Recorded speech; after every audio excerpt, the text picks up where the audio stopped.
Greetings everyone. I am Rachna Dikshit and welcome to RS Group of Schools. Today I am going to explain chapter 3 in history and topic is Rowlatt Act 1919. Students, the First World War led to a huge increase in the defense expenditure. So the British government increased the taxes, custom duties and introduced the income tax. All such measures which created many economic problems for the people. So India में गांधी जी जो है वो south Africa से वापस आए और उन्होंने कई तरह के मूवमेंट्स जो है यहाँ पे किए, जिसमें से उनका जो फर्स्ट सफल मूवमेंट सत्याग्रह था वो था चंपारण एंड खेरा, और अहमदाबाद की मिल को भी उन्होंने स्ट्राइक करवाया। ये सत्याग्रह जब पूरी तरह से सफल हो गए तो इंडियंस का जो फेथ था वो गांधी जी पर हो गया था। So first we will discuss about Rowlatt act. क्या है ये रॉलेट एक्ट, इसके बारे में हम सबसे पहले डिस्कस करेंगे। रॉलेट एक्ट जो है, this act had been passed through imperial legislative council के थ्रू इसको पास किया गया था। स्टूडेंट्स, इंडिया के रॉलेट एक्ट के कनेक्शन जुड़े हुए थे फर्स्ट वर्ल्ड वॉर से, जहाँ पर फर्स्ट वर्ल्ड वॉर स्टार्ट हुआ था जुलाई 1914 में। 1914 में स्टार्ट हुआ था। उस समय ब्रिटिशर्स जो है फर्स्ट वर्ल्ड वॉर में बहुत ज़्यादा इन्वॉल्व थे। दूसरी तरफ उनको ये भी चिंता थी कि जो है इंडिया में भी किसी तरह की जो है किसी तरह का मूवमेंट ना होने पाए, किसी तरह के यहाँ पे आंदोलन ना होने पाए, तो इसकी भी चिंता उनको थी। तो ऐसे में उन्होंने इंडियन एक्टिविटीज़ को सप्रेस करने के लिए एक एक्ट बनाया जिसका नाम था defence of India act 1915। This is an emergency criminal law. इस लॉ में ये कहा गया कि इस सिचुएशन में ब्रिटिश कंपनी पूरी तरह से वॉर में इंगेज है और इस एक्ट के अंतर्गत ब्रिटिश इंडियन एक्टिविटीज़ को हैंडल करते थे। डिफेंस ऑफ इंडिया एक्ट को लागू किया गया था जब फर्स्ट वर्ल्ड वॉर हमारा स्टार्ट हुआ था, उससे और उसके बाद जब 1918 में ये ख़त्म हुआ वॉर, उसके 6 महीने बाद जो है इस एक्ट को ख़त्म किया गया था। यानी फर्स्ट वर्ल्ड वॉर जब नवंबर में ब्रेक हुआ तो ब्रिटिश जानते थे कि after 6 month defence of India act 1915 जो है वो ख़त्म हो जाएगा। इससे इनकी टेंशन और बढ़ गई। उनको ये पता था कि इस एक्ट के हटने के बाद इंडियन लीडर्स एंड थिंकर्स और जो राइटर्स हैं उनको रोक पाना बहुत मुश्किल है। तो इसलिए सर सिडनी रॉलेट एक्ट की लीडरशिप में एक कमेटी बनाई गई जिसका वर्क था इंडियन पॉलिटिकल टेररिज्म को ख़त्म करना। So the indefinite extension of defence of India act 1915 is known as Rowlatt act. इसी को रॉलेट एक्ट के नाम से जाना। अब the aim of the enforcing this act was to abolish revolt and uproot conspiracy against the British from India. Means इनका उद्देश्य जो था कि ब्रिटिशर्स के ख़िलाफ़ जो है अगर किसी तरह की भी कोई कॉन्स्पिरेसी शुरू होने से पहले ही उसको वहीं पर ख़त्म कर देना। रॉलेट एक्ट का जो मेन एम था वो ये था। अब देखते हैं रॉलेट एक्ट के क्या क्या फ़ीचर्स थे। तो फीचर्स में सबसे फर्स्ट नंबर पे जो है वो है कि ये it empowered the police to search a place without warrant. ये जो एक्ट बना था इसने जो है पुलिस को पावर्स दे दी और कहा गया कि जो है any time any house police के जो है छापे पड़ सकते हैं और किसी भी तरह की चीज़ जो ब्रिटिशर्स के अगेंस्ट हो, ब्रिटिशर्स पॉलिसी के अगेंस्ट हो, उस जैसे कि फ्लैग है, कोई स्लोगन हो या किसी और तरह की कोई गैदरिंग हो रही हो, तो पुलिस इमीडिएट एक्शन लेती थी और उसे उस पर्सन को गैदरिंग को जेल में डाल देती थी। सेकेंड इज़ था कि this act authorised the government to imprison for a maximum period of 2 years, 2 साल के लिए, without trial any person suspected of terrorism. Means शक के आधार पर किसी भी पर्सन को मैक्सिमम 2 years के लिए जेल में डाल देते थे, बिना किसी सबूत के, बिना किसी गवाह के वो उस पर्सन को जो है जेल में डाल देते थे। थर्ड जो था, there was a ban on public gathering of any cultural and religious sort. Fourth is, this act provided speedy trial of the offences by a special cell that consisted of 3 high court judges. There was no court of appeal above that panel.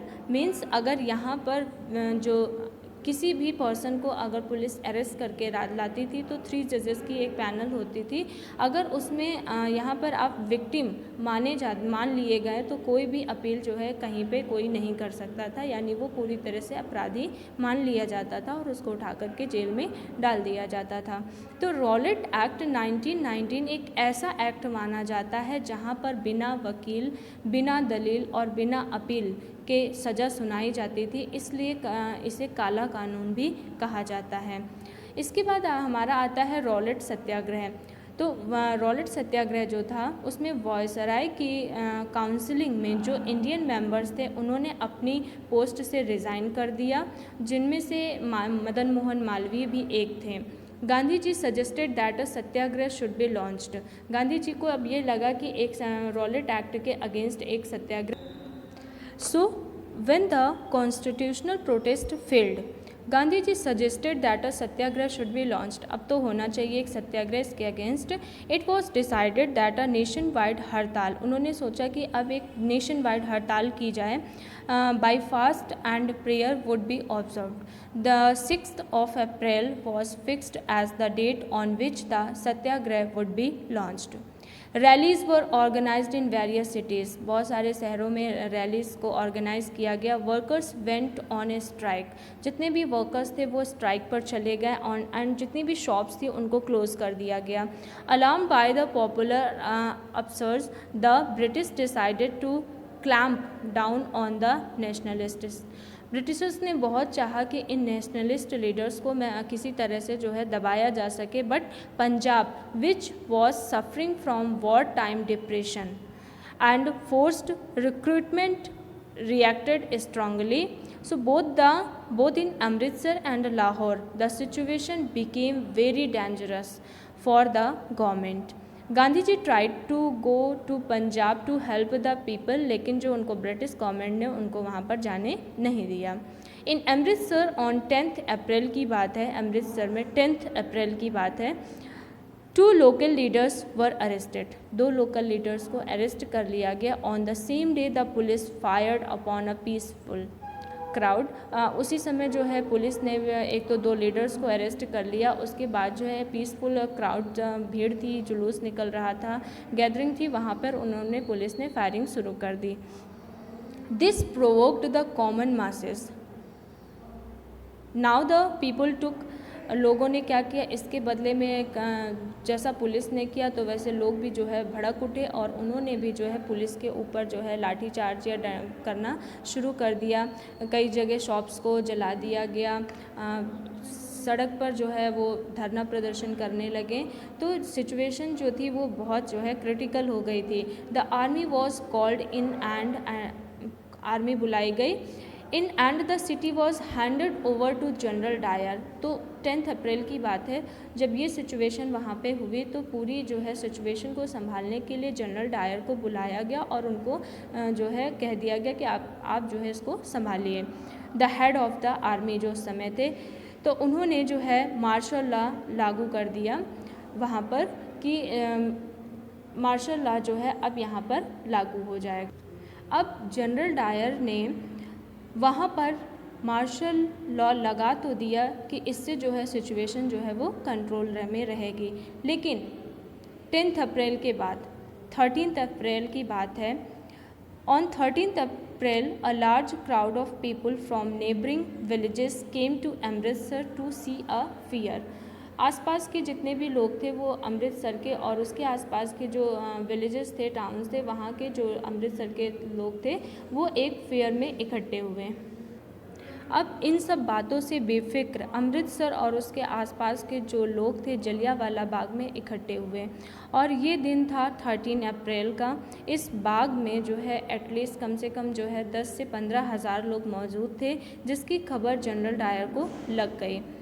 Being from outside of the city people were unaware. People को नहीं, लोगों को ये पता नहीं था कि यहाँ पर मार्शल लॉ लागू।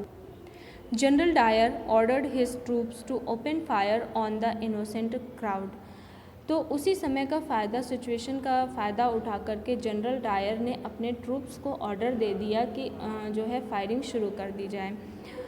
The shooting continued for a few minutes as all the exit points of the bagh were blocked. उस बाग के जितने भी एग्जिट पॉइंट्स थे उनको जो है बंद कर दिया गया। सारे पॉइंट जितने भी एग्जिट गेट्स वगैरह थे जहाँ से लोग भाग सकते थे वो सारे जो है पॉइंट्स को बंद कर दिया गया। There was no little chance to escape. अब लोगों के पास जो है बचने का कोई भी रास्ता नहीं था। एज अ रिज़ल्ट इसमें 100 से ज़्यादा पीपल मारे गए और हज़ारों लोग जो है वो घायल हो गए, जिसमें कुछ मासूम बच्चे भी थे। Now angry crowds came out on A street in many north Indian towns. Result क्या हुआ कि भीड़ जो है वो पुलिस से भिड़ गई। गवर्नमेंट बिल्डिंग्स पर अटैक किए गए, जगह जगह पर कर्फ्यू लगाए गए थे।